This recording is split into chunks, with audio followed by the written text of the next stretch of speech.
Salam Surah pemirsa, sampai jumpa kembali dengan kami dalam program Berita Pengharapan. Surah pemirsa, saya ingatkan kepada saudara-saudara sekalian, semua pemirsa, bahwa itu kita bukan cuma untuk masuk surga.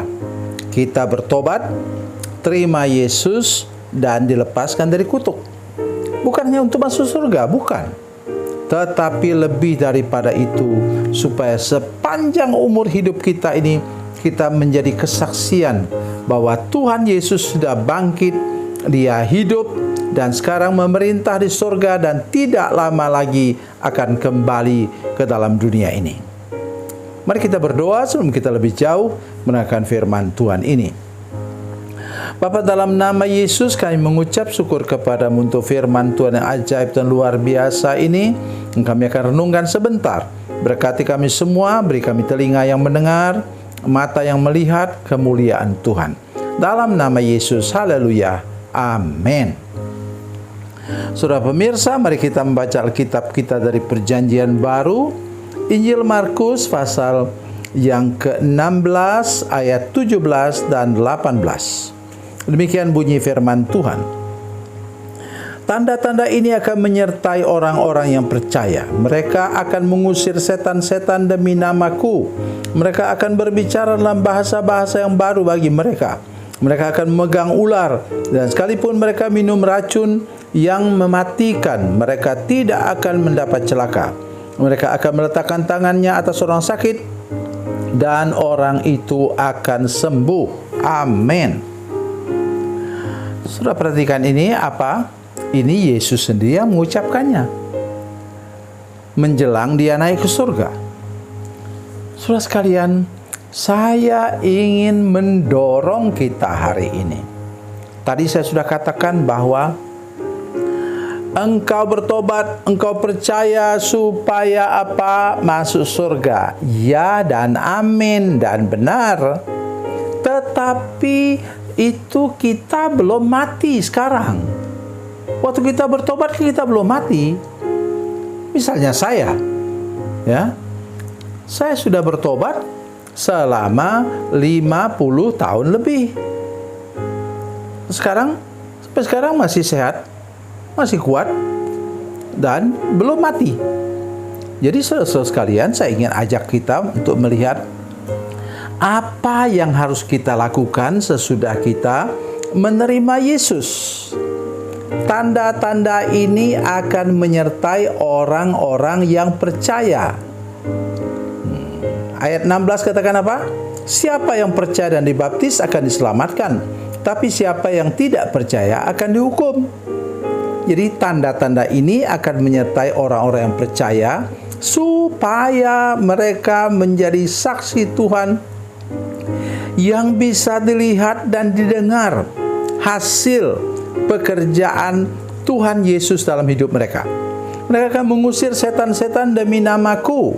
Nah, itu tadi yang saya sudah baca tadi. Saya masih dengar, masih ingat? Saya sudah katakan bahwa itu Lukas pasal 10 ayat 17 mengatakan, setan-setan pun tunduk kepada kami demi namamu. Nama siapa?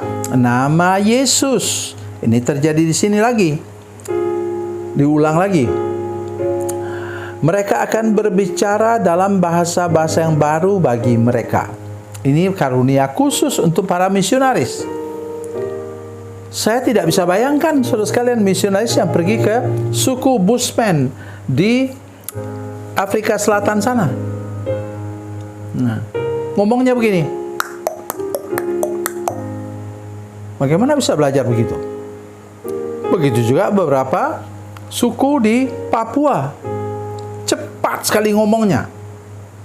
Tapi para misionaris berhasil menaklukkan bahasa itu dan kemudian membawa jiwa kepada Yesus.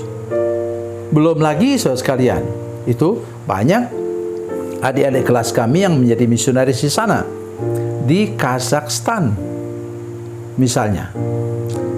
Saudara bisa buka di itu kok, di Google. Dengar mereka ngomong, ceraca curucu, ceraca curucu, ceraca. tidak bisa kita ngerti. Tapi kepada para misionaris, pemberita Injil, Tuhan menolong mereka seluar biasa sehingga mereka bisa mengerti bahasa itu. Ya, kita ingat waktu hari Pentakosta misalnya, ada 15 bahasa yang diucapkan para murid pada waktu itu dan membawa orang mengerti tentang betapa luar biasanya kasih Yesus. Berikut, mereka akan memegang ular dan sekalipun mereka minum racun yang mematikan, mereka tidak akan mendapat celaka. Luar biasa. Ada daya tahan dari Tuhan yang membuat kita bisa mampu menahan segala racun, termasuk racun ular. Ya, kemudian apalagi yang terakhir, mereka akan meletakkan tangannya atas orang sakit dan orang itu akan sembuh. Ini penyakit. Sebenarnya kita juga kena penyakit. Penyakit namanya takut. Aduh, tidak berani saya mendoakan orang sakit. Nanti kalau saya amin, dia pun amin. Maksudnya mati. Sikap begitu bukan sikap orang percaya.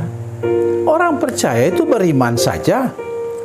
Sudah pikir saya punya kelebihan dari orang lain.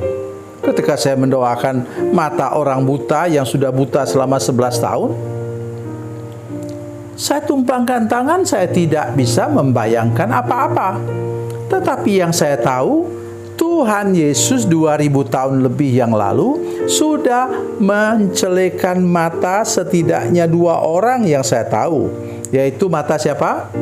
Mata Bartimeus dan mata orang yang buta sejak lahirnya dalam Yohanes pasal 9. Oleh karena itu saya percaya saja dalam diri saya ada Tuhan Yesus. Dalam diri saya Tuhan sudah mencurahkan Roh Kudus-Nya dan memberi saya karunia-karunia. Berdoa saja, celik matanya. Jadi saudara sekalian, itu yang saya ingatkan kepada kita semua hari ini.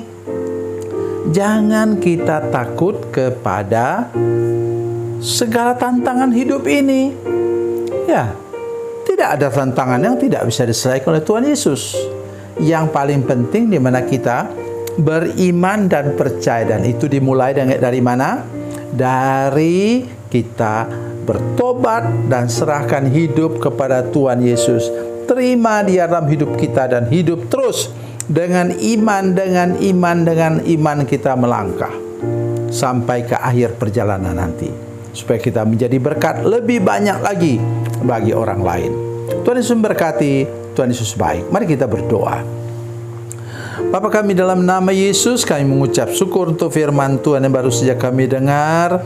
Beri kami urapan khusus dari Tuhan, supaya kami mau belajar mempraktekkan apa yang mustahil di mata manusia, tetapi tidak mustahil di mata Tuhan. Dalam nama Yesus, haleluya. Amin.